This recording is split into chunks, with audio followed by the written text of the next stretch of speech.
welcome back to another episode of Buffalo Happy Hour. Mike, what's going on? What's up, man? So we're going to toss the mic back and forth. We got this sweet conference table that I'm very jealous of because it's a stunning wood. It's a local kid that made it, actually. He's a UB engineering student. And oh, yeah, me too. He dropped out and then figured out, he's like, I like making tables. Mm-hmm. That's how we found him. This is huge. Yeah, it's like Ron Swanson's table. But yeah, so we're with our friends over at Duval College with BuffaLearn. So do you guys want to introduce yourself and then we'll go from there? Mm-hmm. Sure. I'm Jeremiah. And I am Leah. Very nice. Yeah. So let's start at the very beginning because people are going to hear Duville and then think of the college, and then they're going to hear BuffaLearn and be pretty much lost at that point. So can we tie those two together and then start at how this whole thing came about and what your mission is essentially and your focus? Absolutely. Yeah. Do you want to start like how the idea came from? Yeah, sure. Okay. So, the idea for BuffaLearn, and just to kind of spell out what BuffaLearn is, we had this idea around the water cooler one day, and that's really how it started, is to highlight some extraordinary experts in our community. And Duville is located on the west side of Buffalo, and we are so proud of that and so proud of our history here, as well as being here for over 100 years, as well as the fantastic community that has helped us over the years and who we have had the privilege of being able to serve and support over the years. But in this community, right around us, we have so many incredible experts.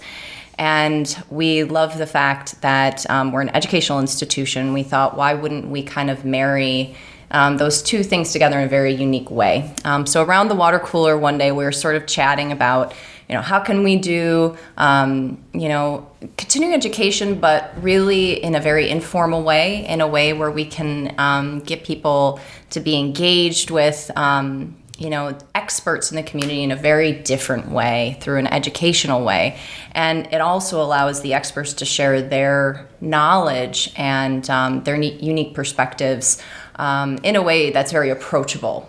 So I think sometimes there's this barrier between higher education institutions and the real world, and it's like, how can we break down that barrier a little bit and push the boundaries of who we are? So we decided to craft master classes, and that's kind of where the idea started, was really kicking around these ideas of what these master classes could be and who these experts could be in the community and what sort of topics the community would be interested in. And that's when Jeremiah and I have known each other for years, and we started chatting about where this could go. Mm-hmm. Yeah, I think I got like a text like, you got to show up to the office like right now. Me and Phil got this awesome idea. So yeah, we just started kicking around the idea of a master class, but really Buffalo focused. So then we immediately thought like, okay, who are those kind of people in Buffalo that are unique storytellers?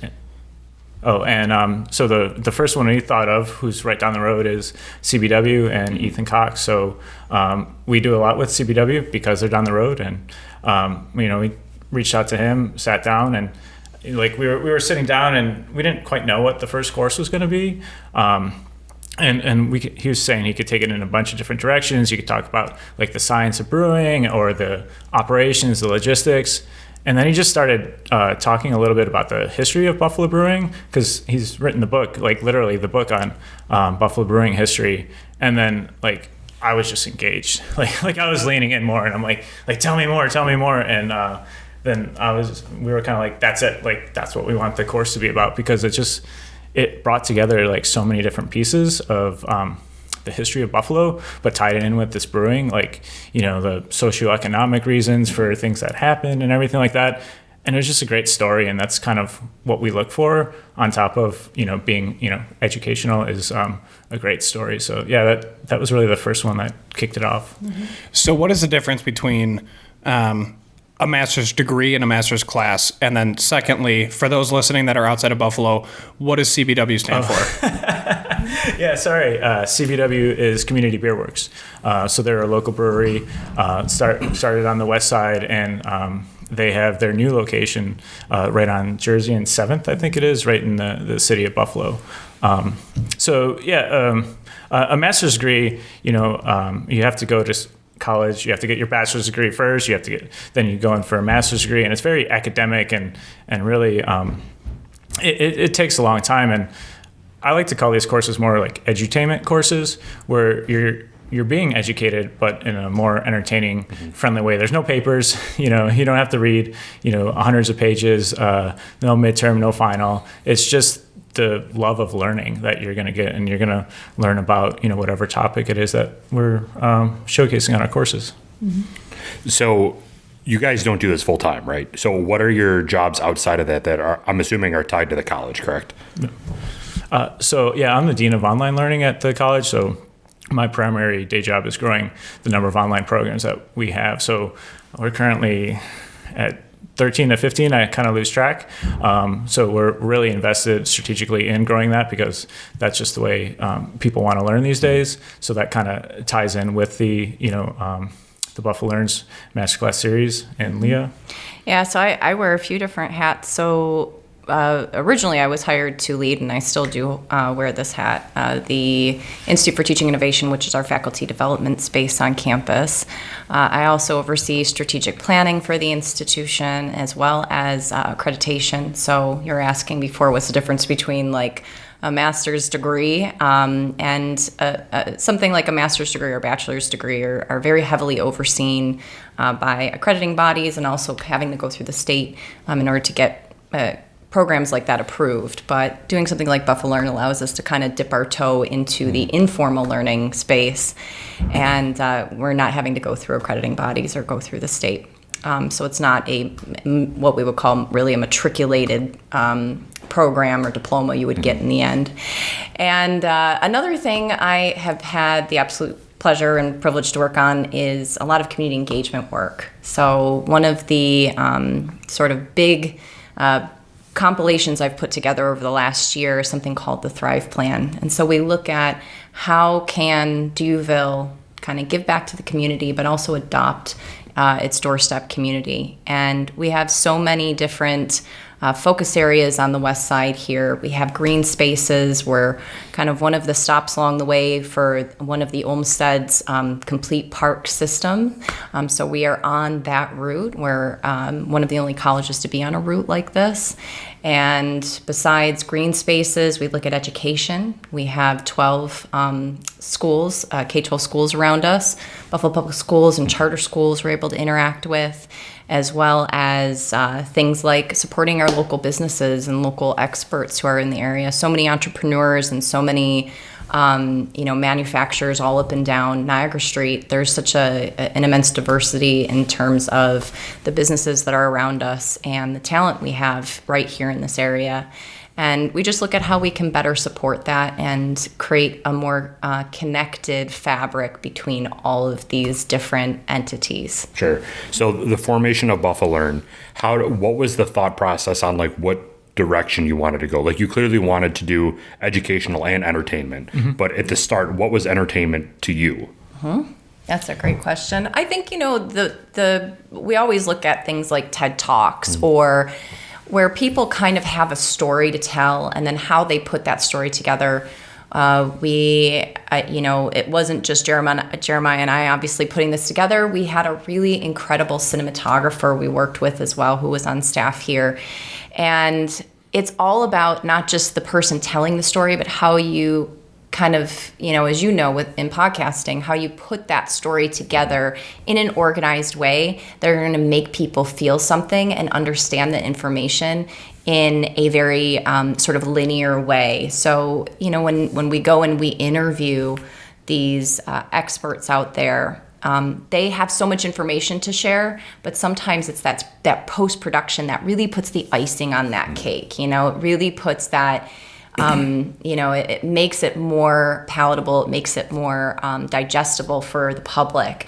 And I think it's that great marrying of like what an educational institution could do. We know what makes a really good course. We know what makes a really good program or curriculum. So when we have experts, they're not always trained in how to deliver that in a way, and this is not a knock at Ethan actually used to teach here. So that's part of his background is his teaching. It's not a knock against any expert in the community, but sometimes it takes a different kind of a fresh pair of eyes or ears as it is, to put that information together in a way where it's going to be a little bit more understandable for the public. Yeah. Yeah, and then we also try to just look at topics that are kind of interest to people and things that Buffalo's known for. So again, starting with the brewing history of Buffalo, right? That's one of the things we're known for.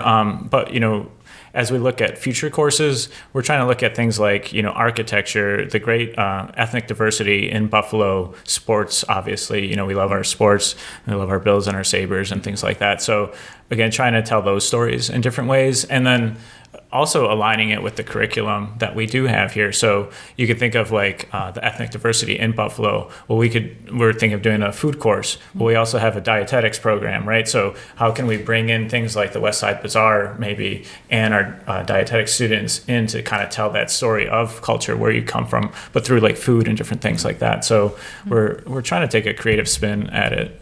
So yeah. So what have you covered so far? For those that are curious or want to get involved, essentially, in a master's class. Yep. So we have the Brewing History of Buffalo.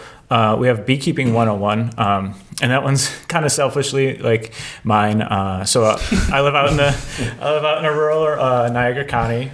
So in Appleton, which if anyone knows where that is, it's like 10 minutes from Lake Ontario. So probably like 5 or 6 years ago, I got into beekeeping, and I just think it's super cool. And everybody hears about the plight of the honeybee, and if we don't have bees, then we don't have food and everything like that. So we reached out to Masterson's Garden Center, which is in East Aurora. They're like the beekeeping gurus of Western New York, and they do these kind of classes for people that are interested.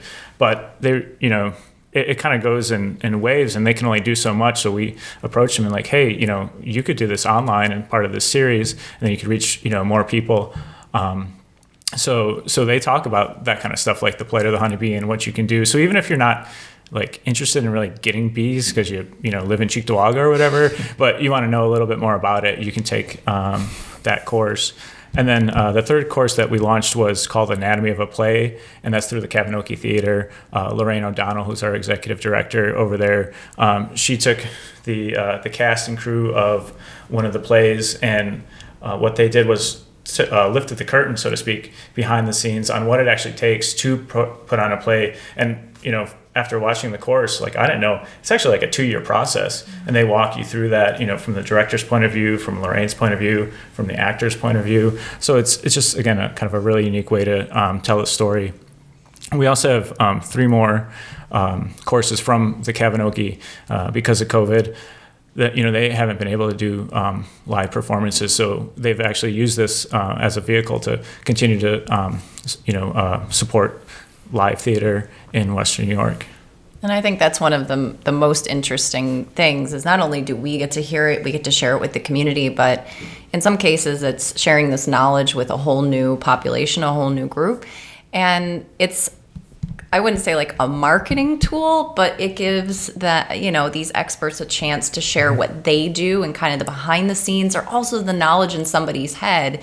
Whether you see a beekeeper out there, you see somebody performing on stage, or you see somebody pouring drinks at the brewery, there's a story to share behind the scenes. And I think that's one of the greatest things we're able to do, is provide a vehicle for that to new audiences. That's fascinating. So for the bee thing. He's wondering about the dichotomy of the dean of online learning, so technically advanced. Absolutely. Being a beekeeper. I need that. You need balance in your life, right? But anyway, Right. sorry. No, you're fine. So, first of all, it would be hilarious to see a beekeeper in Cheektowaga, because everybody has like a 16th of an acre. And then secondly, so what is taught in that master's class? Is it essentially like, this is how you don't get stung, and this is why smoke's important? Like, I'm sure that's obviously covered, right? But outside of we need bees, Einstein said so, speaking of which, he's next to us. So what, what's involved in that? Yeah, sure. So we call it Beekeeping 101 on purpose, because it's basically like the kind of question someone that is a beekeeper gets asked, like, every single time, like, oh my God, you do beekeeping. Well, like, what's that involve? So it starts off, actually with the plight of the honeybee, like, is this a real thing? And like, yes, like we really do need food. So you get a little, or we need the bees for the food. So you get a little bit of that. Then, we talk about like the equipment that you need, what kind of area you need. So again, you don't want to do it in Cheektowaga with a 1/16 of an acre. So they go through the different kind of equipment that you need, the suit, what the honeybees live in, the hives, the different kind of tools that you use, what a cycle, like an annual cycle of beekeeping is. So, the winter, the fall, the summer, they're all different. And what are you going to do during those different times of year? And then lastly, it ends with the best part, which is extracting the honey, or as I call it, stealing the honey, right? Like everyone's like, oh, yeah, you made all this honey. I'm like, no, I just stole it from all these bees, right? So, and how you extract the honey and then what you can do with it. And then there's also just like a ton of fun facts, like you get to learn what the waggle dance is, and I'm not going to tell you what that is. If you want, you have to get the course. But right. Like just the bees they're like they're just so fascinating, and so it's a lot of that kind of stuff that you'll learn. And then it takes you to a point where, okay, you at least know the basics, and if you wanted to, then you could go to Masterson's or anywhere you want and pick up a nuke of your own and then start. And the other thing is like, they're here to help you too. So that's part of that marketing and that partnership is that, they're like just the most accommodating people. So you're interested, you want to take that first step. They do have sessions where you can come to East Aurora, get a hood and look at them and stuff like that and feel it out. I feel like I somehow would still get stung. Oh, even if I have some. Yeah, absolutely. Yeah. You're going to get stung. Doesn't that make you want to try it? So the beekeeping part is pretty like it seems very specific behind what you can do with beekeeping. Not many people are doing it for anything other than like a hobby or making their own honey or whatever that may be. When you're talking about the history of brewing, that's a very, very large topic. And that can go anywhere from the history of brewing in the area to how do you make your own brewery and produce your own beer. So how do you guide that course to go down which route, or does it cover it all in an abbreviated time? And we've had, a lot of people, a lot of staff members involved in this process. A lot of it is scripting. The time is spent not necessarily on just the filming that takes three to 4 days, but is the scripting out and kind of meeting with the expert beforehand in order to really guide that conversation. And they could go any which way. What I love about all of these courses is they at the heart of everything is why it matters. Why does beekeeping matter? Or why does brewing matter? And what is the historical significance? Because the West Side has played such a pivotal role in history. And not that Masterson's is connected, but like, with Community Beer Works, that our history, our local Buffalo history plays a role. For in the process, they are able to get that all out, but kind of how you weave it together is all done at the beginning when you really script out what is actually being filmed. And then, from a cinematographer point of view, being able to convey, in addition to them just talking at the camera, all the images or imagery that needs to go along with it, as well as even the the music that gets paired with it, and that's what makes people feel the emotions that they feel, and they walk away from the course. It's just like making a movie. It is essentially. Yeah. So how many episodes are in each one, or does that vary too? It does vary a little bit. The Anatomy of the Play is probably our longest one. I think there's 12 to 14 chapters in that, just because of the depth that they cover. The brewing one is about 10. So we try to keep it bite-sized. Like each chapter is about 8 to 10 minutes. I mean, it's kind of like television, right? Like you're programmed to watch 7 minutes of TV and then get 3 minutes of commercials. So we try to keep it tight enough that like you could watch an episode here or there and then come back to it. but you could also binge watch it too. Are you guys trying to sell this to Netflix or something, or like what's the plan? No, it's just gonna be our little thing. But we do sell and rent the courses, so we try to keep it manageable. I mean, if you rent a course, it's $9.99. If you wanted to buy it and you can have it for life, I think it's $25. So again, things that people can afford. If it's less than a 6-pack of beer if you're using the beer analogy. So yeah, and I think there's also the different perspectives that are shared in different ways. So with brewing, you hear really just Ethan's personal perspective of the storyline, how everything happened. And that was part of the decision-making process. Like we kind of went through, oh my gosh, we could go so many different ways, and Ethan's so connected. We could have so many different brewers, but he really has a story to tell just himself, and that I think was important. Masterson's actually is a family. Yep. And, that's a unique perspective too, is how do you have these generations of beekeepers who are interested in doing that? Mm-hmm. Right? They don't have a choice growing up. Right. Well, Jeremiah has not shared yet, but he has 2 sons, and these 2 kids are already in the honey business. Yeah, my 6-year-old's got the full suit. It's like the you got to get him started young. Yeah. But that's a family perspective, and with something like the Kavanoki Anatomy of a Play, it's all, there actually, I want to say there were 5 people who are involved-ish, but it's all different perspectives of people who are involved in different areas of putting on a play, kind of telling their point of view. And so that's what we love about each one of these courses has come out kind of different. We just sort of dived in. And like I said earlier, it started out as a water cooler conversation, and what kind of has happened is it's really turned into something really beautiful. Yeah. So what's the involvement from the student body? Like, what's the enrollment like and all that regarding the different courses? So from the student point of view, we do have some of our students helping with BuffaLearns in terms of the social media and that aspect of it. We have a business program, so some of those students do internships and things like that. It's not directly tied at any way. I mean, the students could take the courses or not. The funny thing, again, before COVID, I had about 20 students that were interested in starting a beekeeping club on campus, because we have our new building, the healthcare hub, opening right on Connecticut over there, and there's a space, an outdoor space.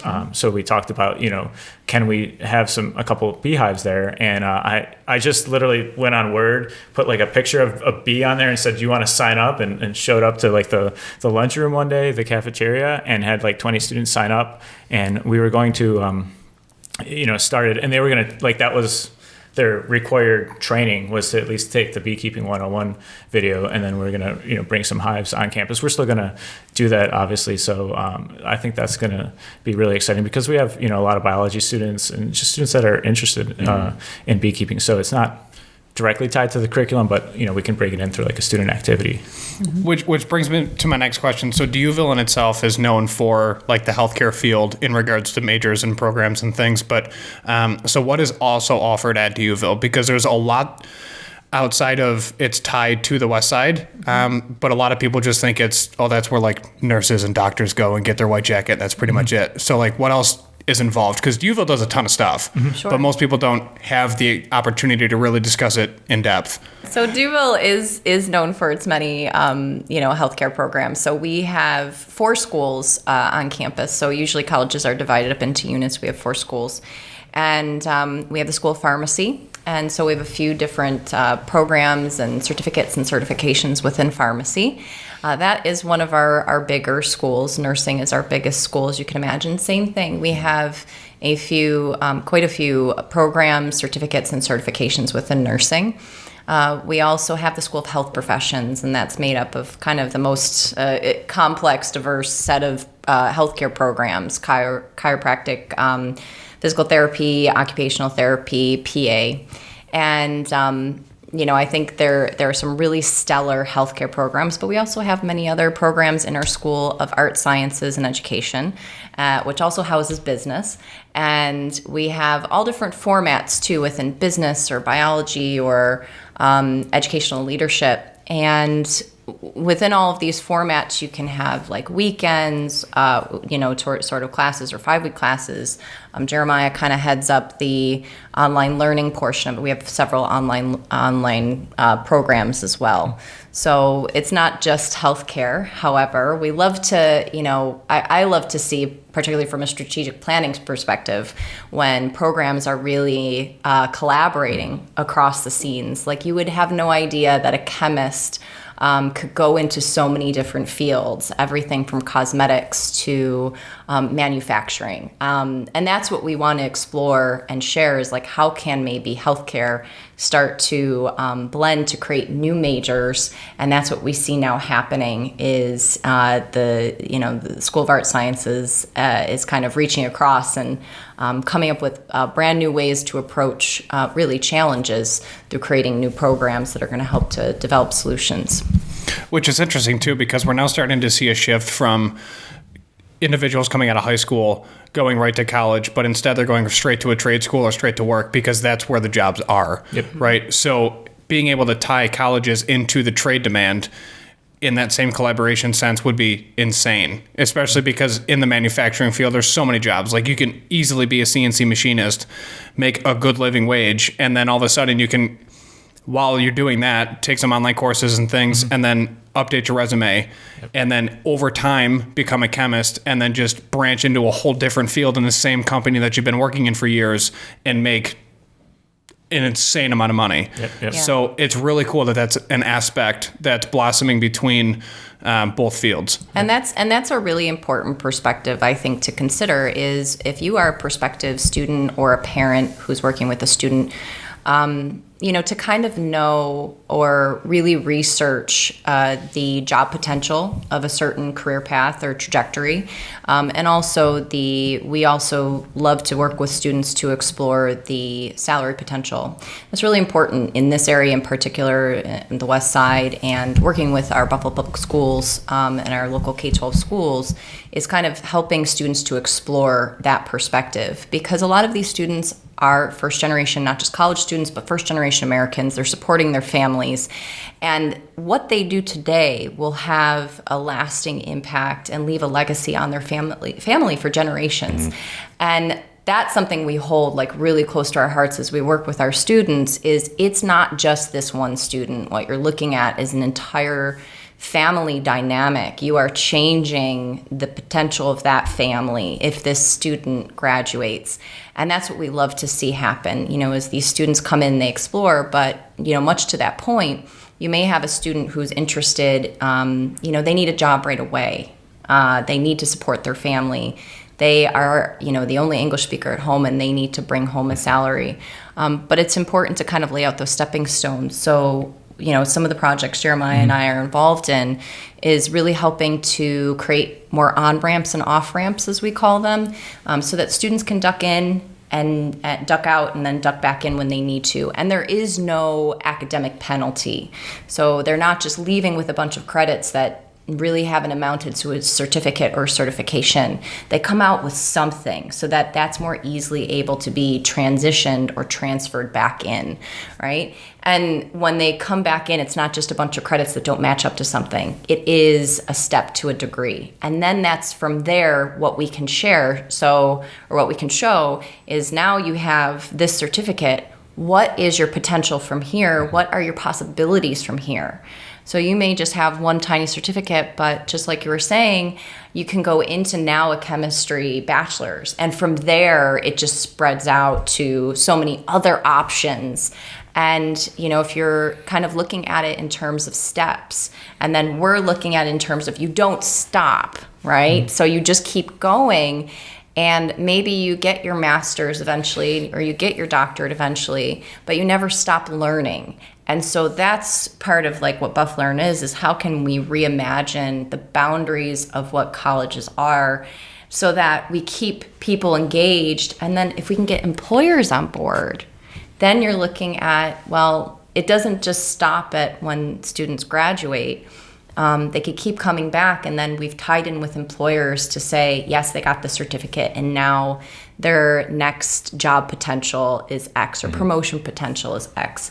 And so we're trying to see more ways we can marry not just going down with K-12, but also up with industry as well, and how we could try to, I guess, mesh the hard lines that are in between those things. I'm a huge nerd personally, and the potential that you guys have for analyzing analytics of students being enrolled into here and then directing BuffaLearn to cover those type of analytics, whether it's these numbers are super high for people that are interested in this, so let's promote that, or even the reverse. There's not a lot of interest in this, so let's use our platform to get some interest into this. Is that something that you're thinking of? And also industry, is that there are very clear gaps in terms of also what you're just talking about, of what higher education formal degrees can cover, right?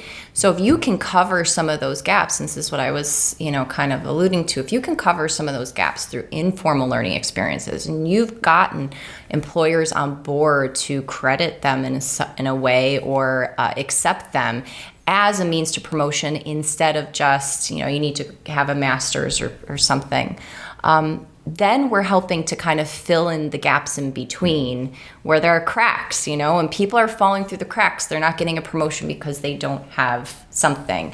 And you can fill that with both formal experiences, formal learning experiences like degrees, but also informal learning experiences that we then start to attach credentials to.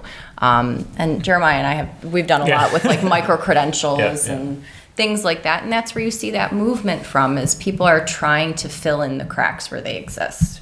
Yeah, one of the best analogies that I've heard, Michelle Weiss, she's an educational thinker and strategist. She talks about, 20, 30 years ago, there was these T-shaped individuals, and you think of like skill sets, right? Like you have this broad skill set, maybe you get a bachelor's degree or an associate's degree, and you learn a little bit of a lot of things, but then you're good at one thing, right? Again, you're, a straight up chemist, right?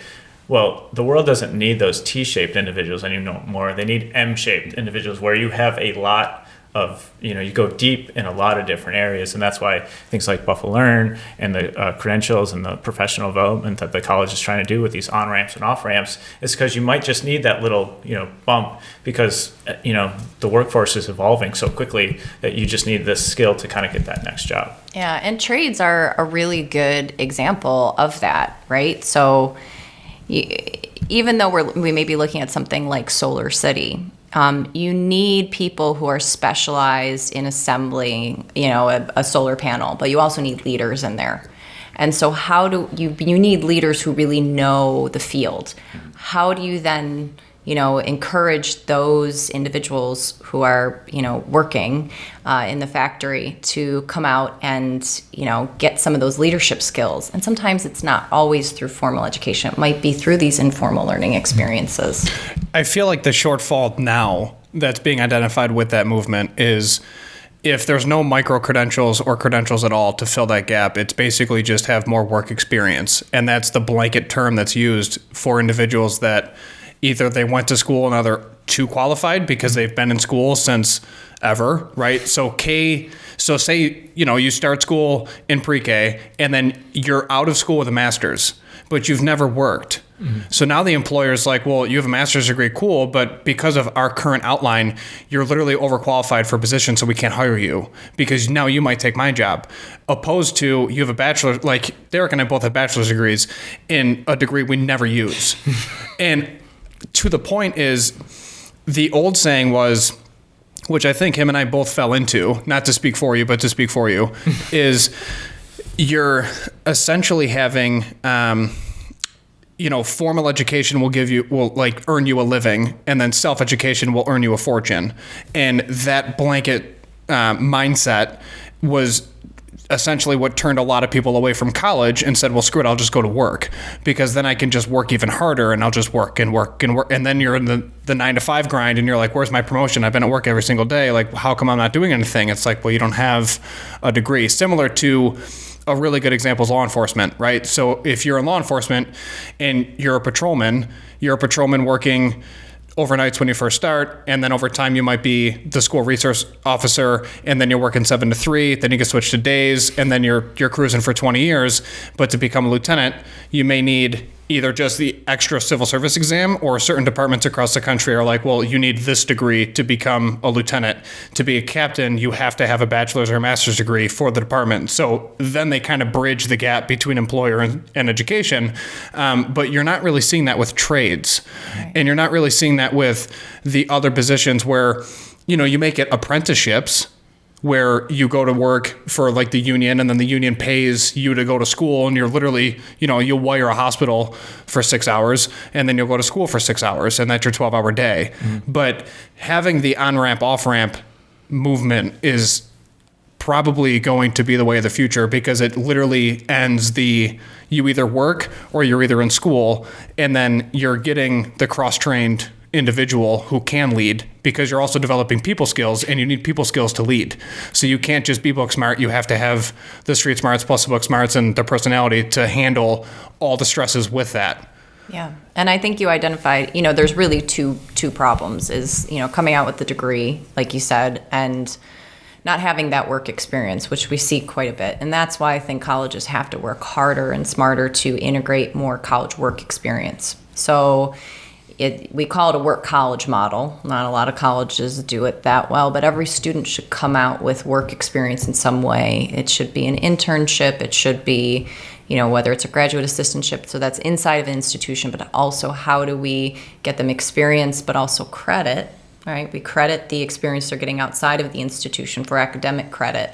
And, we're working really hard to do that so that isn't the case when students graduate, that they actually have work experience when they come out, but also it makes for us much better graduates. I'll use an example. For example, we have a simulation center on campus. Yeah, that's what I was thinking of. Yeah, our simulation center is such a unique experience. All of our healthcare students have to go through it.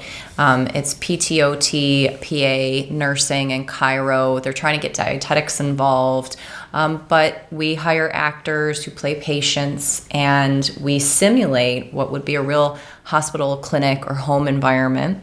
And everything has cameras, everything is mic'd, and these actors will come in and they play doctors, they play patients, they play other roles. So a student nurse would go in and treat a patient as the wife is crying and as the doctor's coming in. And it's very different when you're applying what you learned in the classroom in a semi-stressful situation with a lot of personalities and things kind of to contend with.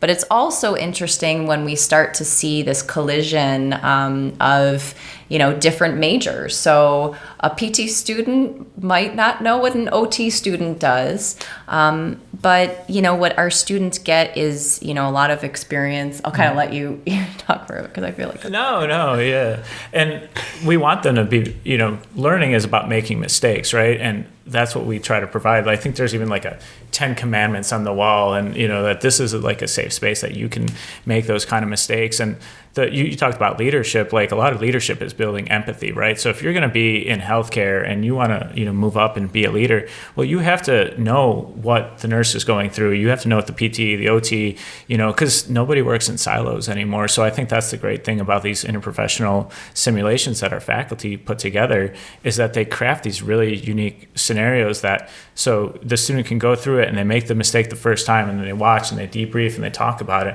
and then they go back in and they can correct it right then and there. And I was going to say, in the students, that's what we see are the first, few years of students who go through, the sophomores or even the first semester of juniors.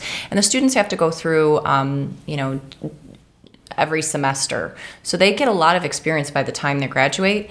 But the students at the end who have gone out and they're already working in the clinic, and they're seniors or like second semester juniors, or they're in the hospitals, so they're completing their hours, have a confidence level that's through the roof. And for those younger students to learn from them about how to approach situations is totally different. That's what you want to see. You want to see a college experience where the students have work experience that's paired with it, so that they could bring that with them, because not all the learning happens in the classroom. It happens in these experiences. It happens out there in the workplace, and it happens when students also learn from each other. So that was, like the first problem you identified. The second one is another deep dive off of the cliff. I mean, we're essentially solving the world's issues Right. this episode. But I think we're doing really pretty good job. at that, yeah. Right. But no, I mean, it's true. Even from a student standpoint or an intern standpoint of where do I park? Like, I've never been to Mercy Hospital. Last time I was in Mercy Hospital, I was born. I don't know what the hell's going on. So to have that experience is huge too, because then you have other students that come back after clinicals and they're like, guys, it's so easy. Like, you just park here, you get your ticket, leave it on your windshield. I got a ticket, don't do that. And then from the employer standpoint too, it's not just that one intern trying to waddle in and figure it out. Like, they know the deal too. So the employer has less stress of, if we do pick you up, our system, how we operate. Like, the daily operating procedures or the standard operating procedures are very simple now because you've had months of time with us, and it just makes it a seamless transition from I'm going to move my thing, I graduated, to, I got to show up at like 6 a.m. now. So, Right. And now that second point that you talked about, I think for students to get out there and they're an entry level, they have a little bit of work experience, and, they go to apply for a job and they get in at entry level. I think that's one challenge. But the second challenge you mentioned about, it's really where we see the job shifting, the career shifting is what we usually call it, when you're jumping from one career to the next, or you're switching careers completely, or you're going from one employer to the next. And it's the difference in expectations. So as you're mentioning, kind of working along in the police force, you know the expectations, right? You're working along and that they're going to credit you for the time that you've put in, the experiences you've had. But when you go to move into a different career, those expectations change. And so that's where the cracks start to form, is I don't have this degree that they're looking for, or this particular experience that they're looking for. And, maybe people become overqualified. It's like, what am I going to go back and get another master's degree? Or what am I going to go and, work another 7 years to get that experience in that particular thing that they're looking for? There needs to kind of be this, softening on both sides, both on the academic side and also on the industry side, to really credit both sides of the coin. But also, how can we educate, I think students, but also, employees on how to better present themselves. And that's a whole other conversation, is how can you present the work that you've done, even though it doesn't look the way on paper that people are expecting it to. Well, there's a lot too when it comes to people wanting to get out of their current career and go do something else, and they're like, I have no idea what I want to do. Like, we've talked to a lot of breweries, and most of them didn't come right out of college with a brewing degree and said, you know what, this is exactly what I want to do. It's more of a, hey, let's try it. Let's see where it goes from here. Right. We've talked to homebrew clubs, same thing. Like, they have a established job, but they brew on the side, and like, how can I make that next step to make this an established business? Which brings us back ultimately to BuffaLearn and trying to bridge that gap for people to be able to explore their options without committing to a 4-year degree with a ton of money backed behind it, to come out at the other end to not really want to do it. I mean, Mike talked about this earlier. We've invested so much money in our degrees and we don't even use it, but we still have full-time jobs. If there was some BuffaLearn course on podcasting, I'm sure we would have taken it, just to understand the commitment level, figure out how to use all these platforms that we have no idea still how to use. And it's just bridging that gap to be able to take these hobbies and these aspirations into something that can be something in the future. Yeah. Yeah, no, Yeah, that's I couldn't agree more. And I mean, we'd love to hear from folks, your listeners, on what they would like to hear, because I mean that's part of it, right? Is how we're going to grow and evolve as feedback from other sorts of people. So we certainly look forward to people reaching out to us and letting us know what they'd like to see next. I mean, we want to tell great stories, we want to entertain people, but we also want to educate them. So where there's a need, the nice thing is we can spin these things up a lot faster. Yeah. So we also have to touch on the beer that we're drinking, because it is a little bit specific to the college. So do you want to talk about it a little bit and what we have in front of us? Okay, so can I ask you a little trivia question? I know you guys you like your beer, right? Oh, yeah. Okay, so this comes from a local brewery, and I don't know if you guys can guess which one it is, just by the taste test. It's not Community Beer Works. I'll give you a little hint. I got my guess. Okay. Okay. Resurgence. All right. Yep. Was that what you were thinking? Was that your guess? Yeah. So it's their IPA, and then it's their Bridge Pilsner. So interesting. So the backstory behind this is, so Juville is named for Saint Marguerite Juville, Canada's first saint, just so everybody knows that. And she was a remarkable woman. Her quote that she's known by is "Never refuse to serve." And what she did, she was a widow. Came from not the greatest relationship. With her husband. He died early, left her with children, and she devoted her life to God, but she wanted to do more. But she needed money to help the poor, help those misfortunate. So I would call her scrappy. She rolled tobacco, she brewed beer, she did whatever she had to do to get the money to then build churches, hospitals, things like that. So that's this. So we did a private label with Resurgence, but that's kind of a homage to that. So the IPA is called the Grey Widow, and then the Pilsner's just the Juville Pilsner. But just an absolute remarkable woman. If anyone wants to go on YouTube and check out the Juville channel, we have a great 3-minute video that talks a little bit more about her story and what she did. But that message of never refusing to serve, that infuses everything we do. I mean, Leah talked about the Thrive Zone and being anchored on the West Side. Our focus on health professions and again just serving our community is what that's why we're here. So speaking about people going to YouTube and figuring out about Duville, how can people find your content? Where is it available? Is it on YouTube? Is it on Duville website? Yep. Yeah. So if you go to BuffaLearn.com, that'll take you right to all of our courses, but we're also on Instagram and Facebook. The college obviously has, all their, social media and dyc.edu. So we encourage folks to check us out. I have a code for your listeners, so if they're interested in any of our courses, if they just use Buffalo Happy Hour as the code, they get $10 off any of the courses. So, sweet. Yeah. Well, look at that. Going back to school. There you go. We're going to be A purists by next week. and if you ever want to come out to rural Appleton, New York, I'll hook you up. You could test out your skills in the environment. Take the course, come out, Well, I might take you up on that because I got family has a place out in Wilson. Oh, really? Okay, awesome. Yeah. No, we'd love to have you. I'm gonna get an extra bee suit just because so many people I talk to are into it. Wintertime now, but in a couple months in the springtime. And they hibernate, in case you were wondering. Yeah. They're exhausted after making all that honey. Right, they survive all winter so long. if you want to know, the next thing that I have to probably do this weekend is, so we take the honey off that we're gonna extract, and then we put on. It's called a candy board. It's basically sugar and a little bit of vinegar on top of the hive, and you put some newspaper down and you put the sugar on it, and then the bees as a collective will move. They'll eat the honey that they have, and then they slowly move up, and they have to keep in this tight little ball because they have to keep the warmth and the heat. So they're going to go up, and then they'll eat that sugar throughout the winter. And then we also put a little insulation. It's kind of I don't know, it's not foam, but an insulation to help keep them warm for the winter. And then you kind of you set them up in December and you go see them when it's 50 degrees and you hope they're alive. Like, it's kind of weird.